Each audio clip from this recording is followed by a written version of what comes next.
Alright, so Pooh Shiesty ordered to pay restitution to victims of the 2020 shooting. And man, Pooh Shiesty, he's one of the dumbest guys or dumbest rappers I've ever seen. His music was definitely fire, but he's just dumb, man. He's just dumb. He could be so big right now, like Back in Blood featuring Little Durk. He was on such a good run, but he just did so many dumb stuff, like so many rappers do, including Kodak Black is another really dumb rapper, but he just got lucky. And man, Gucci Mane's label is just turning to shambles. Just everybody getting locked up. Like Shiesty Season, crazy good project.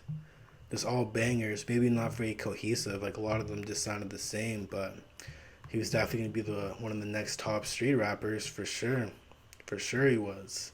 I liked a lot of his music. It was hard. But anyways, let's just go into depth to see what's really going on with Pooh Shiesty. Pooh Shiesty has been ordered to pay restitution for the two men he allegedly shot and injured in 2020 alongside two co-defendants. TMZ obtained legal documents in the case on Friday, March 3rd that reveals the Back in Blood rapper has to fork out $150,000, of some which is required to be taken from the money he's earning while behind bars.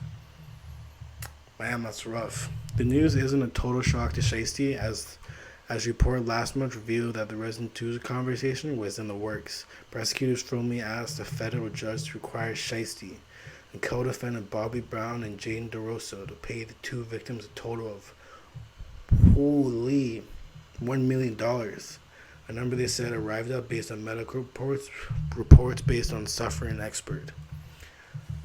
That makes sense. Shiesty's lawyer, Branford Cohen, contests the figure. However, he also called a judicial shakedown in a recent court hearing, adding that the two victims were actually armed and had showed up to sell drugs to Shiesty and his friends. So it's essentially Tony Montana is asking the Colombians to pay him for the injuries he's received, Cohen said, according to a transcript in the hearing. Pooh Shiesty was sentenced to 5 years and 3 months in prison last April for pleading guilty to federal conspiracy charges in connection with a shooting that took place in South Florida in October 2020. That's what happens when you do some dumb shit in Florida, man. He was originally facing 8 years for allegedly shooting 28-year-old Brandon Cooper, but took a plea deal for a reduced sentence. DeRusso was sentenced to 96 months, while Brown was given 57 months.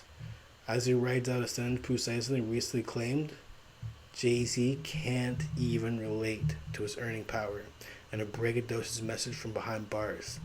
In the lengthy post, the 23-year-old told his fans he was making some serious money prior to being convicted, and that the prison hasn't slowed down his income. He took the boasting up a notch by declaring even hustler Jay-Z can't relate to how much bread he was bringing in at such a young age. I mean, Jay-Z didn't get popping until he was like 28. So to be fair, it is what it is. King Shiesty tapping in from the middle of the penitentiary, aka, this is what he was rapping. I'm not gonna read all that, but yeah, that's really interesting. Pooh Shiesty deserves it. He makes fire music, but sometimes you gotta pay for your consequences, and I have no remorse over that. But let me know in the comments what do you guys think about this situation. Do you think Pooh Shiesty's gonna get out anytime soon? Do you think when he gets out he'll still have all of the clout that he once had? Or do you think people would forget Pooh Shiesty? Let me know down below in the comments. Like this video and also subscribe. Thank you for watching. Peace.